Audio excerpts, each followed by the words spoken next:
The instant deployment system uses a hub and spoke mechanism to automatically fully open the mouth of the bucket as soon as the weight of the Bambi is taken by the suspension cables.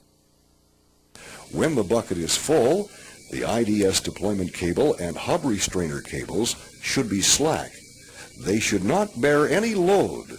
Their function is to position the hub and spoke mechanism to hold the bucket open.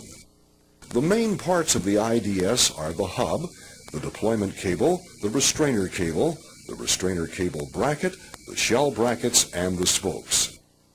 To deploy the IDS system on the ground, reach into the bucket, grasp the hub of the IDS, and pull outward fully until the two IDS restrainer cables are tight. Note that there are three different IDS hub sizes. The small hub fits Bambi Bucket models 8096 through 1821. The medium hub is found on models 2024 through 5566. The large hub is found on models 7590 and larger. Models 7590 and larger with the large hub feature solid spokes throughout. You can purchase the IDS system either as a complete kit or as individual pieces as required. We'll describe here how to replace the entire assembly. Start by removing the old IDS, including the shell brackets and the old restrainer cable brackets. You'll have to disconnect the trip line from the valve or control head since the trip line passes through the hub. For reassembly, first install the new shell brackets. Install bolts through the bucket shell. Next, fit the fabric wear strips onto the bolts. Then fit the brackets to the bolts and then install and tighten the nylock nuts. Now, install the two restrainer cable brackets. One is found below the ballast, the other is 6 o'clock directly opposite. No wear strips are required for the restrainer cable brackets. With the ballast oriented at the 6 o'clock position, rotate the IDS assembly so that the deployment cable faces upward and is at 6 o'clock on models 6072 through 1821. For models 2024 through HL 9800, the deployment cable is at 3 o'clock. Now, attach the two spokes either side of 12 o'clock. Push the clevis pin just through one side of the shell bracket. Models 2024 and up utilize rubber washers. If applicable, now fit one rubber washer. Now, push the clevis pin through the washer and spoke. Install the second washer on the other side of the spoke and push the pin completely through the bracket. Complete by fitting the fender washer and cotter pin. Working around the bucket perimeter, attach the rest of the spokes.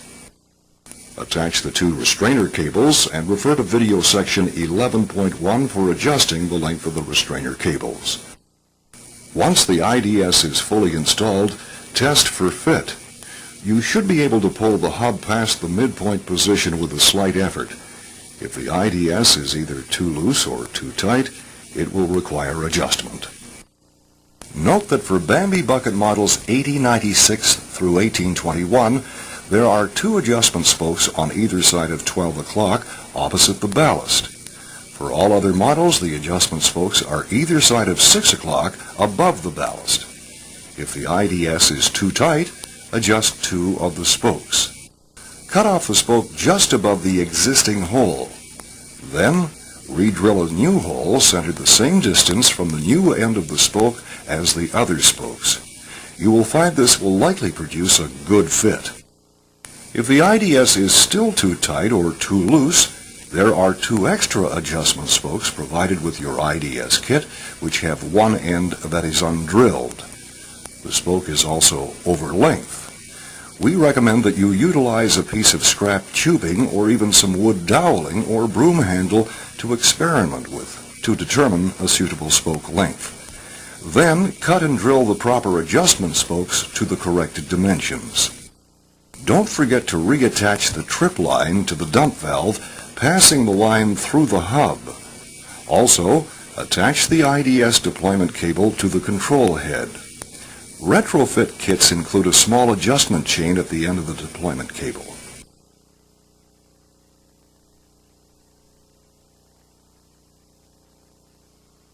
Deployment cable adjustment can only be properly assessed on the hook of the helicopter or otherwise suspended with a full load of water.